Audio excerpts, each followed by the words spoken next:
श्रीमद् भगवद गीता के अध्याय 2 का आज हम समझ रहे हैं श्लोक नंबर 39। एषा ते अभिहिता सांख्ये बुद्धिर्योगे त्विमां ऋणु बुद्धया युक्तो यया पार्थ कर्म बंधम प्रहास्यसि।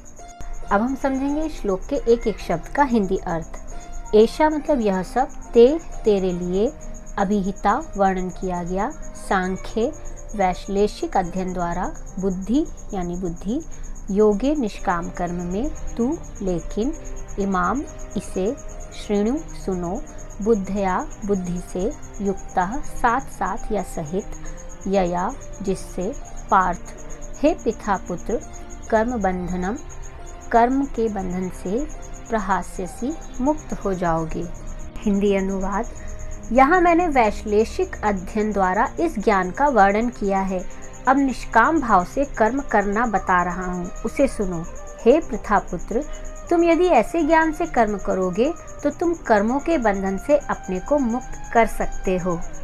तात्पर्य: वैदिक कोश निरुक्ति के अनुसार सांख्य का अर्थ है विस्तार से वस्तुओं का वर्णन करने वाला, तथा सांख्य उस दर्शन के लिए प्रयुक्त मिलता है जो आत्मा की वास्तविक प्रकृति का वर्णन करता है, और योग का अर्थ है इंद्रियों का विग्रह। अर्जुन का युद्ध ना करने का प्रस्ताव इंद्रिय तृप्ति पर आधारित था। वह अपने प्रधान कर्तव्य को भुलाकर युद्ध से दूर रहना चाहता था, क्योंकि उसने यह सोचा कि धृतराष्ट्र के पुत्रों अर्थात अपने बंधु बांधवों को परास्त करके राज्य भोग करने की अपेक्षा अपने संबंधियों तथा स्वजनों को न मारकर वह अधिक सुखी रहेगा। दोनों ही प्रकार से मूल सिद्धांत तो इंद्रिय तृप्ति था, उन्हें जीतने से प्राप्त होने वाला सुख तथा स्वजनों को जीवित देखने का सुख, ये दोनों इंद्रिय तृप्ति के धरातल पर एक हैं, क्योंकि इससे बुद्धि तथा कर्तव्य दोनों का अंत हो जाता है। अतः श्री कृष्ण ने अर्जुन को बताना चाहा कि वह अपने पितामह के शरीर का वध करके उसके आत्मा को नहीं मारेगा। उन्होंने यह बताया कि उनके सहित सारे जीव शाश्वत प्राणी हैं। वे भूतकाल में प्राणी थे, वर्तमान में भी प्राणी रूप में हैं और भविष्य में भी प्राणी बने रहेंगे, क्योंकि हम सब शाश्वत आत्मा हैं। हम विभिन्न प्रकार से केवल अपना शारीरिक परिधान बदलते रहते हैं और इस भौतिक वस्त्र के बंधन से मुक्ति के बाद भी हमारी पृथक सत्ता बनी रहती है। भगवान श्री कृष्ण द्वारा आत्मा तथा शरीर का अत्यंत विशद वैश्लेषिक अध्ययन प्रस्तुत किया गया है और निरुक्ति कोश की शब्दावली में इस विशद अध्ययन को यहाँ सांख्य कहा गया है। इस सांख्य का नास्तिक कपिल के सांख्य दर्शन से कोई सरोकार नहीं है। इस नास्तिक कपिल के सांख्य दर्शन से बहुत पहले भगवान श्री कृष्ण के अवतार भगवान कपिल ने अपनी माता देवहूति के समक्ष श्रीमद् भागवत में वास्तविक सांख्य दर्शन का पर प्रवचन किया था। उन्होंने स्पष्ट बताया है कि पुरुष या परमेश्वर क्रियाशील हैं और वे प्रकृति पर दृष्टिपात करके सृष्टि की उत्पत्ति करते हैं। इसको वेदों ने तथा गीता ने स्वीकार किया है। वेदों में वर्णन मिलता है कि भगवान ने प्रकृति पर दृष्टिपात किया और उसमें आणविक जीवात्माएं प्रविष्ट कर दी। ये सारे जीव भौतिक जगत में इंद्रिय तृप्ति के लिए काम करते रहते हैं और माया के वशीभूत होकर अपने को भोक्ता मानते रहते हैं। इस मानसिकता की चरम सीमा भगवान के साथ सायुज्य प्राप्त करना है। यह माया अथवा इंद्रिय तृप्ति जन्य मोह का अंतिम पाश है और अनेकानेक जन्मों तक इस तरह इंद्रिय तृप्ति करते हुए कोई महात्मा भगवान श्री कृष्ण वासुदेव की शरण में जाता है, जिससे परम सत्य की खोज पूरी होती है। अर्जुन ने श्री कृष्ण की शरण ग्रहण करके पहले ही उन्हें गुरु रूप में स्वीकार कर लिया है। फलस्वरूप कृष्ण अब उसे बुद्धि योग या कर्म योग की कार्यविधि बताएंगे, जो कृष्ण की इंद्रिय तृप्ति के लिए किया गया भक्ति योग है।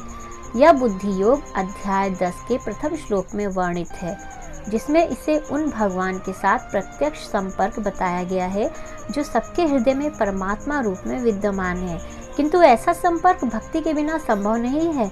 अतः जो भगवान की भक्ति या दिव्य प्रेमा भक्ति में या कृष्ण भावनामृत में स्थित होता है, वही भगवान की विशिष्ट कृपा से बुद्धि योग की यह अवस्था प्राप्त कर पाता है। अतः भगवान कहते हैं कि जो लोग दिव्य प्रेमवश भक्ति में निरंतर लगे रहते हैं, उन्हें ही वे भक्ति का विशुद्ध ज्ञान प्रदान करते हैं।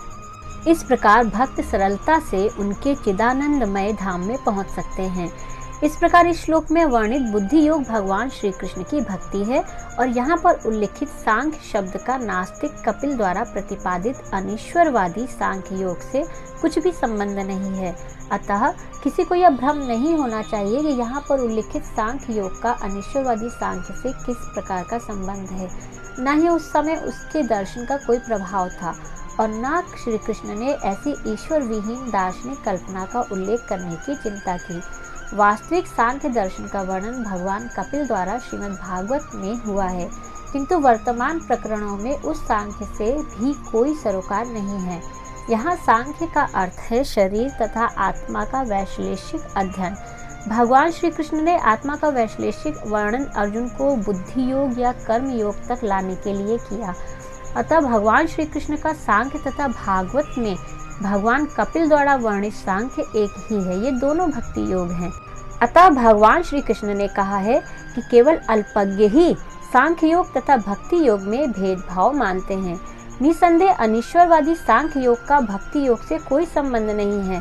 फिर भी बुद्धिहीन व्यक्तियों का दावा है कि भगवद गीता में अनीश्वरवादी सांख्य का ही वर्णन हुआ है। अतः मनुष्य को यह जान लेना चाहिए कि बुद्धि योग का अर्थ कृष्ण भावना में पूर्ण आनंद तथा भक्ति के ज्ञान में कर्म करना है।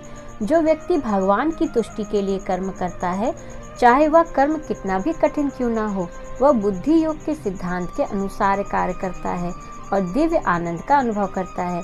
ऐसी दिव्य व्यवस्था के कारण उसे भगवत कृपा से संपूर्ण दिव्य ज्ञान प्राप्त हो जाता है और ज्ञान प्राप्त करने के लिए अतिरिक्त श्रम किए बिना ही उसकी पूर्ण मुक्ति हो जाती है।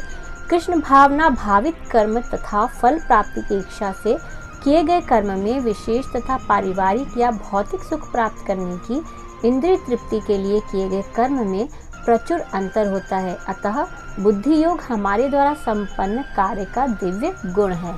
श्रीमद् भगवद गीता के अध्याय 2 का श्लोक नंबर 40 हम देखेंगे नेक्स्ट वीडियो में। तब तक के लिए जय श्री कृष्ण।